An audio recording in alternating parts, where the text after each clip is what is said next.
नमस्कार, स्वागत है आप सभी का। आप देख रहे हैं एनएमएफ न्यूज। आपके साथ मैं हूं नम्रता चौधरी। नेपाल में बवाल मचा हुआ है। जेनजी ने सड़कों पर उतरकर जिस तरीके से रेवोल्यूशन किया, उसके बाद की ये तस्वीरें हैं जो हम आपको दिखा रही हैं। मसलन नेपाल की जो पूर्व चीफ जस्टिस हैं सुशीला कार्की, उन्होंने अंतरिम प्रधानमंत्री के तौर पर अपने आप को पेश कर दिया है, शपथ ले ली है और नेपाल की नई कह लीजिए अंतरिम सरकार की मुखिया बन गई हैं सुशीला कार्की। जेनजी की यही मांग थी। उनकी मांग थी, उन्होंने अल्टीमेटम दिया था कि अगर जल्द से जल्द सुशीला कार्की को प्रधानमंत्री नहीं बनाया गया तो राष्ट्रपति को उनकी कुर्सी छोड़नी होगी। और इसी के साथ उन्होंने आर्मी हेडक्वार्टर को जलाने की भी धमकी दे डाली थी, जिसके बाद आनन फानन में यह माना जा रहा था कि सुशीला कार्की का प्रधानमंत्री बनना तय है। अब शुक्रवार को अंतरिम प्रधानमंत्री के तौर पर सुशीला कार्की ने शपथ ले ली, जिसकी तस्वीरें इस वक्त आप अपनी स्क्रीन पर देख रही हैं। राष्ट्रपति नेपाल के जो है रामचंद्र पौडेल, उन्होंने शीतल निवास में एक विशेष समारोह आयोजित किया और पद और गोपनीयता की शपथ सुशीला कार्की को दिला दी। आपको बताते चले, इस दौरान बहुत सारे लोग मौजूद रहे। नेपाल में जो सुरक्षा या सेना प्रमुख हैं, उनके साथ साथ राजनयिक समुदाय के सदस्य भी इस दौरान मौजूद रहे। लेकिन जैसे ही इस शपथ ग्रहण समारोह का समापन हुआ, यानी सुशीला कार्की ने अंतरिम प्रधानमंत्री के तौर पर शपथ ली, उसके बाद उन्होंने एक बड़ा ऐलान कर दिया। अब जो उन्होंने ऐलान किया उसकी चर्चा हर तरफ हो रही है। दरअसल डिमांड यह भी की जा रही है सुशीला कार्की के अंतरिम प्रधानमंत्री बनने के बाद कि जल्द से जल्द नेपाल में चुनाव कराए जाएं। और इसी को लेकर सुशीला कार्की ने सीधे तौर पर कह दिया कि अगले 6 महीने में चुनाव कराए जाएंगे।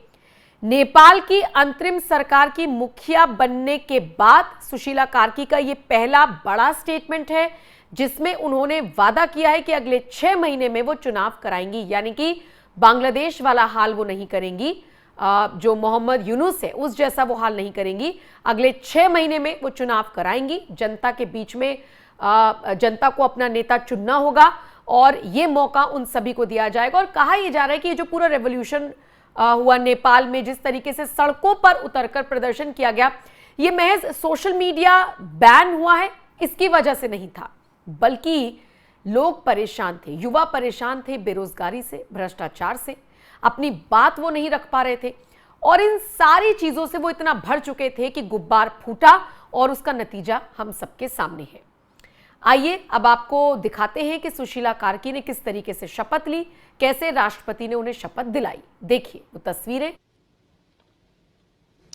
राष्ट्रपति रामचन्द्र पौडेल भर्खरै समारोह स्थलमा पुग्नु भएको छ। हामीले यो प्रत्यक्ष देखिरहेका छौं। नमस्कार, म दीपक काफ्ले तथा गोपनीयताको शपथ ग्रहण कार्यक्रम सञ्चालन गर्न गइरहेको छु। राष्ट्रपतिज्यूले श्री सुशीला कार्कीलाई प्रधानमन्त्री पदमा नियुक्ति गर्नुभएको बेहोरा जानकारी गराउँछु।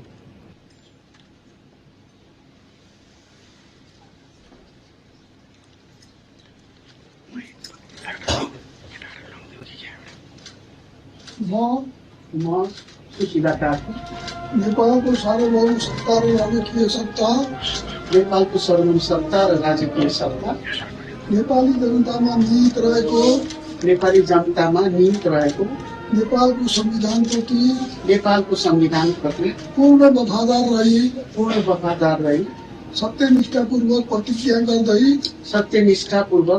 गर्दै ईश्वरको देश र जनताको नाममा शपथ लिन्छु कि प्रधानमन्त्री पदको जिम्मेवारी प्रचलित कानुनको पालना गरी मुलुक र जनताको भलो चिताई कसैको डर नमानी पक्षपात नगरी पूर्वाग्रह वा खराब भावना नलिई ईमानदारीका साथ वहन गर्नेछु र आफ्नो कर्तव्य पालनाको सिलसिलामा आफूलाई जानकारीमा आएको कुरा म पदमा बहाल रहँदा वा नरहँदा जुनसुकै अवस्थामा पनि। तो कैसे शपथ ली गई है, क्या कुछ कहा गया है, थोड़ा सा आपने समझने की कोशिश की होगी, लेकिन यहाँ पर आपको जानना होगा कि सुशीला कार्की इस रेस में सबसे आगे दौड़ रही थी। नाम और भी बहुत सारे थे, लेकिन चूंकि जिस तरीके से जेनजी ने सड़कों पर उतरकर प्रदर्शन किया, उसके बाद इस नाम पर सहमति बनी हुई थी। बाकायदा राष्ट्रपति को धमकी दी जा रही थी, बाकायदा आर्मी हेडक्वार्टर को जलाने की धमकी दी जा रही थी, तो उनका नाम इसमें फाइनल माना जा रहा था। लेकिन अगर आप देखेंगे तो घिमिरे सीपीएन यूएमएल जो कि ओली की पार्टी से सांसद हैं, दहाल सीपीएन माओवादी केंद्र जो कि प्रचंड की पार्टी से आते हैं, ये लोग विरोध भी करते हुए नजर आए। तमाम ऐसे लोग हैं जो समारोह का बहिष्कार करते हुए नजर आए। और इसके अलावा कई और ऐसे नेता थे जो इस रेस में थे, जैसे कि बताया जा रहा है कि 73 साल की कार्की के नाम पर सहमति बनने से पहले लंबी बैठकें हुई। जेनजी गुट बैठा, राष्ट्रपति बैठे, सेना प्रमुख बैठे। बताया गया कि और भी नाम इसमें शामिल हैं, जैसे कि काठमांडू के मेयर बालेन शाह का नाम सबसे आगे चल रहा था। नेपाल इलेक्ट्रिसिटी अथॉरिटी के पूर्व प्रमुख कुलमान घिसिंग का नाम भी आगे चल रहा था, लेकिन बालेन शाह ने तो खुद इस पद को लेने से इनकार कर दिया। और दूसरी तरफ सुशीला कार्की के पीछे सारे जेनजी पड़ गए कि उन्हें ही प्रधानमंत्री बनाया जाना चाहिए, क्योंकि उनकी छवि बहुत साफ रही है।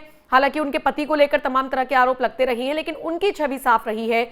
इसके अलावा जब वो देखिए, जब वो एक ऐसी पोजीशन पर बैठी थी जहां से उनको फैसले देने होते थे, यानी पूर्व चीफ जस्टिस वो रही हैं, वहां पर उन्होंने पद पर रहते हुए कई ऐसे फैसले लिए जिसकी वजह से लोगों को ऐसा लगा कि ये उपयुक्त हो सकती हैं, और इसीलिए जेनजी कार्की के नाम पर सहमत थे।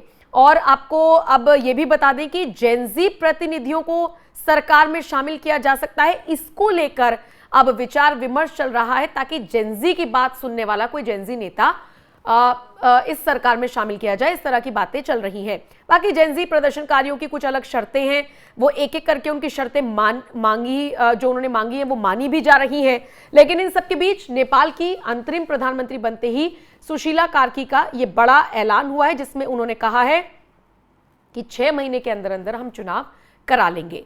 अब देखिए, जब वो शपथ ले रही थी तो निश्चित तौर पर यह बात सुशीला कार्की भी जानती है कि कैसे उन्हें चुना गया है, कैसे उनके ऊपर ये बड़ी जिम्मेदारी सौंपी गई है, कैसे वो उन प्रदर्शनकारियों की पहली पसंद बनी हुई थी जिन्होंने पूरे नेपाल में केपी शर्मा ओली की सरकार को गिरा दिया और पूरी तरीके से नेपाल को अस्त व्यस्त कर दिया। ऐसे में सुशीला कार्की कॉन्फिडेंट तो दिखी जिस वक्त वो शपथ ले रही थी।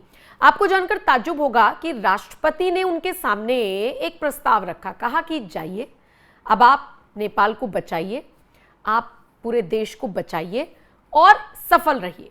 आपको जानकर ताज्जुब होगा कि राष्ट्रपति के इस स्टेटमेंट पर सुशीला कार्की ने कोई जवाब नहीं दिया, कोई प्रतिक्रिया नहीं दी, ना वो मुस्कुराई, सिर्फ देखा और आगे चली गई।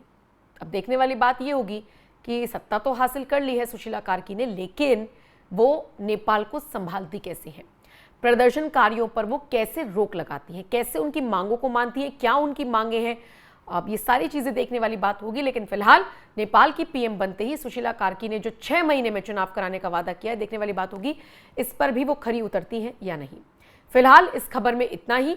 बाकी अपडेट्स के लिए बने रहिए एनएमएफ न्यूज के साथ।